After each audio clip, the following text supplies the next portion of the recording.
Les amis, il ne faut pas s'inquiéter. On prie un peu fort, plus que d'habitude. On est à 2 doigts d'une guerre avec l'Iran. Mais il ne faut pas s'inquiéter. Pourquoi, les amis, il ne faut pas s'inquiéter? Tout simplement parce qu'on connaît tous la fin de l'histoire. Israël vaincra. Où c'est marqué, les amis? Mais qui c'est qui a pu dire une chose pareille? Qui c'est qui peut oser prétendre connaître la fin de l'histoire? Eh bien, la fin de l'histoire, c'est l'histoire qui le dit, les amis. Des grandes menaces. Ils ont tous essayé de nous faire la peau, de nous anéantir. Toutes les nations du monde. Mais personne n'a réussi. Non seulement ils n'ont pas réussi, les amis. Non seulement on est éternel. Non seulement on va bientôt recevoir le Mashiach. Parce que tout le monde se lève contre nous. Ce qu'a marqué dans le Zohar Kadosh, les amis. Dans la Kabbale. Mais deuxièmement, ils se prennent une raclée pas possible. Tous ceux qui se sont levés contre nous se sont fait ratatiner. Ils ont souffert le martyre. Alors les amis, on est en face d'un fou furieux, qui ne voit rien, qui n'a peur de rien. Il s'appelle Khamenei, c'est la tête de l'Iran, c'est la tête du serpent selon la Kabbale. C'est celui qui se dresse comme un serpent contre Israël et qui n'a pas peur d'Israël, qui n'a peur de personne. Les amis, il est complètement starbé, on est d'accord.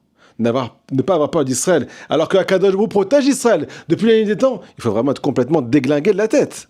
Les amis, comment ça se fait qu'il a peur de rien?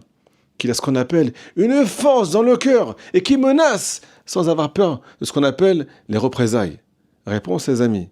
Il y a aussi dans la Torah le même exemple, la même histoire dans notre paracha. Un jour, Akadosh Baruch Hu, le roi du monde, celui qui va dévoiler sa présence très bientôt, les amis, celui qui va délivrer ses enfants très bientôt, les amis, et on va voir que tout venait de lui, que tout était de lui. Et bien un jour, ce Dieu unique, il a renforcé le persécuteur d'Israël, celui qui a voulu anéantir Israël, qui s'appelle Pharaon.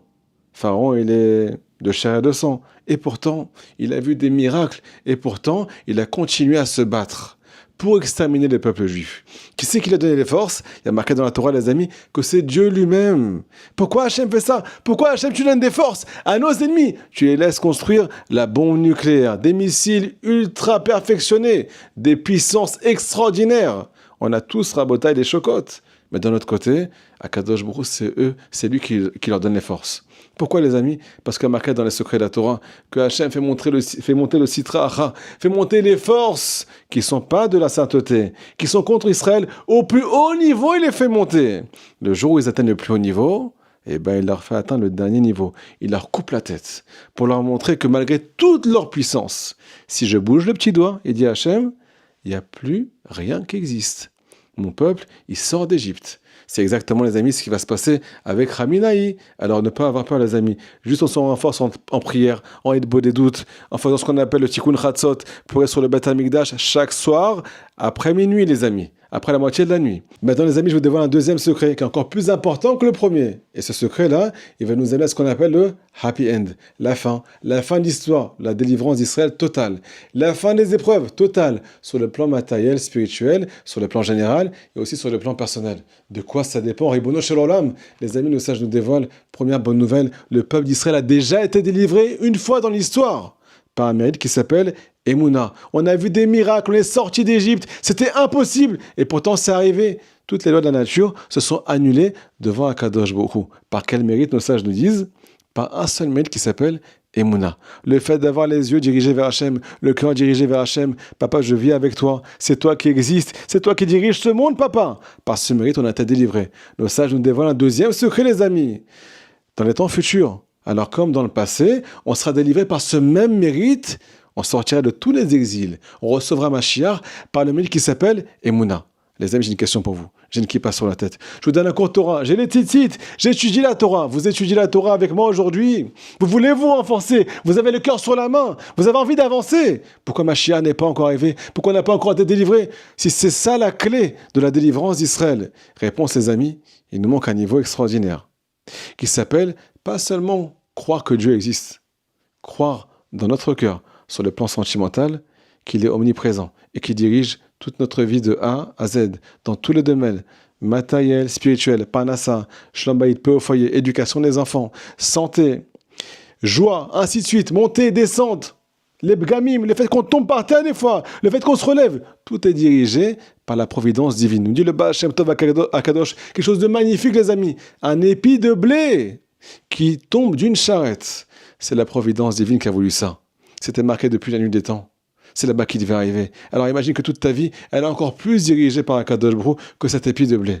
Nous disent nos sages, si on atteint ce niveau, on sera complètement délivré. Les amis, est-ce que vous savez quelque chose de grandiose? Même Pharaon, il croyait en Dieu. Malgré qu'il a persécuté Israël, il savait que Dieu a créé ce monde, que Dieu existe. Sauf que quoi? Il avait un problème. Il ne croyait pas dans la providence divine. Écoutez comment ça marche selon la Kabbale. Il connaissait un seul nom d'Akadosh Baruch Hu qui s'appelle Elohim. Elohim, ça fait référence à ce qu'on appelle la tribu de rigueur. C'est quoi la rigueur, les amis? Nous disent nos sages, Elohim, c'est valeur numérique, Hateva, la nature. Si tu crois que c'est la nature qui dirige ce monde, alors tu es dans la rigueur. Pharaon sait que Dieu existe, mais il ne croit pas dans ce qu'on appelle la providence divine. C'est la nature qui dirige ce monde. Hachem a créé ce monde, maintenant il a laissé de côté, maintenant il a laissé ta vie de côté. Toutes tes épreuves, elles n'ont aucune signification. Un jour vient Moshe Rabbeinu le voir et il lui cite un nom qui s'appelle Yud Kevavke, encore un nom d'Hachem. Pharaon, quand il entend ce nom, il dit c'est qui ce nom Yud Kevavke qui fait référence à ce qu'on appelle la Hashgacha Pratit, la providence divine? Je ne connais pas. Il a renié, nous disent nos sages, ce qu'on appelle le fait qu'il y a de la providence dans ce monde. Nous dit Rabbi Nachman de Breslev, le plus grand exil d'un juif, c'est quand il sait que Dieu existe, mais quand il ne sait pas que toute sa vie est gérée par la providence divine. Pourquoi? Parce qu'il fait référence, parce que ce juif-là, dans son cœur, il y a une différence en lui entre ce qu'on appelle les deux noms d'Hachem. Yud Kevavke qui fait référence à la providence et Elohim qui fait référence à la rigueur, à la nature des choses. Il n'y a rien de naturel. Ces deux noms sont une seule chose, les amis. Si on allie ces deux noms, nous dit Rabbi Nachman de Breslev, qu'on comprend que la rigueur, la nature, c'est Hachem qui la dirige, que tout vient de lui, de A à Z. On sera complètement délivré et on commence, nous dit Rabbi Nachman, Torah numéro 4, du Likutei Moharan, à vivre ce qu'on appelle un échantillon du monde futur, à goûter à ce qu'on appelle la Géoula. Et c'est par ce mérite, nous disent nos sages, qu'on sera complètement délivré. Maintenant, écoutez les amis, comment ça marche. Où c'est marqué tout ce secret-là que je suis en train de vous citer depuis tout à l'heure. Le premier des 10 commandements, qui contient toute la Torah. Il faut savoir que les 10 commandements contiennent toute la Torah. Dans ces 10 commandements, toute la Torah est inclue. Nous disent nos sages, dans le premier commandement, tous les 10 commandements sont inclus, et automatiquement toute la Torah est inclue dans le premier commandement. Qu'est-ce qui a marqué là-bas, les amis? Anochi Hashem Elokecha, Asher Hotzeticha Meretz Mitzrayim. Anochi, c'est Dieu. C'est je, c'est moi qui est là. C'est qui Anochi? C'est qui moi? C'est qui Hashem? Hashem Elokecha. Hashem, c'est Yud Kevavke, c'est la providence divine.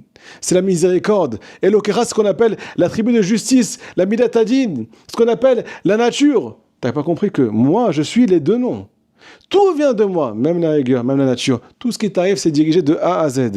Me dit Rabbi Nachman de Breslev, si on comprend ce principe-là, que Anochi, c'est le nom de la rigueur et aussi le nom de ce qu'on appelle la miséricorde de la providence divine, alors on arrive à un niveau qui est magnifique, qui s'appelle Asher Hotzeticha Meretz Mitzrayim. On peut sortir de l'exil de l'Égypte.